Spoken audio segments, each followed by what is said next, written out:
தமிழ்நாட்டில் அனைத்து கட்சிகளும் நாடாளுமன்ற தேர்தல் பணிகளிலும் பிரச்சாரத்திலும் தீவிரமாக ஈடுபட்டு வருகின்றன.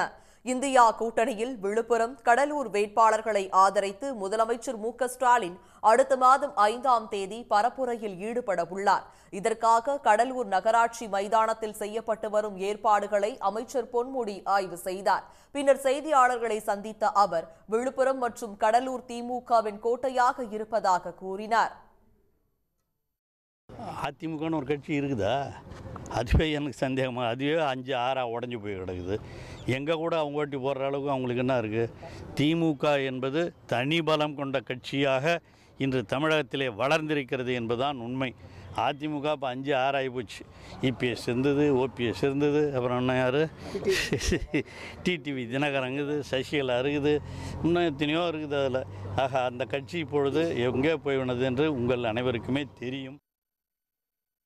நாமக்கல் மாவட்டம் திருச்செங்கோட்டில் கொங்கு நாடு மக்கள் தேசிய கட்சியின் தேர்தல் பணிமனையை அக்கட்சியின் பொதுச் செயலாளர் ஈஸ்வரன் திறந்து வைத்தார். பின்னர் பேசிய அவர் இந்த தேர்தலில் அதிமுக தொண்டர்களும் பாமக தொண்டர்களும் இணைந்து திமுகவிற்கு ஆதரவாக வாக்களிப்பார்கள் என்று கூறினார்.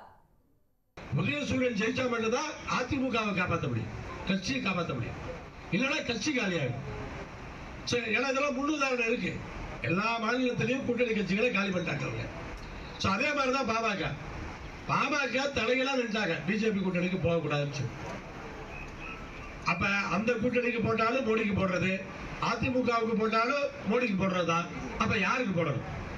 மோடிக்கு எதிர்நிலையில அதிமுக காரனும் இருக்கிறான், பாமக காரனும் இருக்கிறான். இவங்க கூட்டணி போட்டு அங்க போய் ஓட்டு போட்டுருவாங்களா? அப்ப 2 பேருமே நமக்கு ஓட்டு போடுறதுக்கு தயாரா இருக்கு. கரூர் தொகுதியில் பாஜக சார்பில் போட்டியிடும் வி. செந்தில்நாதன் தேர்தல் பிரச்சாரத்தில் ஈடுபட்டுள்ளார். தான் தோன்றிமலை கல்யாண வெங்கட்நாதசாமி கோயிலில் வழிபட்டுவிட்டு வாக்கு சேகரிப்பை அவர் தொடங்கினார். அப்போது அங்குள்ள தேநீர் கடையில் டீ போட்டு கொடுத்து பொதுமக்களிடம் அவர் வாக்கு சேகரித்தார். 10 ஆண்டு கால நமது பாரத பிரதமர் நரேந்திர மோடிஜி அவர்களுடைய தூய்மையான ஆட்சி, பொற்கால ஆட்சி, ஊழலற்ற ஆட்சியை சொல்லி, சாதனைகளை சொல்லி 10 ஆண்டு காலத்தில் நாங்கள் என்னென்ன சாதனை பண்ணியிருக்கோன்னு சொல்லி ஓட்டு கேட்க போகிறோம். உடனுக்குடன் செய்திகளை தெரிந்து கொள்ள சன் நியூஸ் பெல் ஐகானை கிளிக் பண்ணுங்க.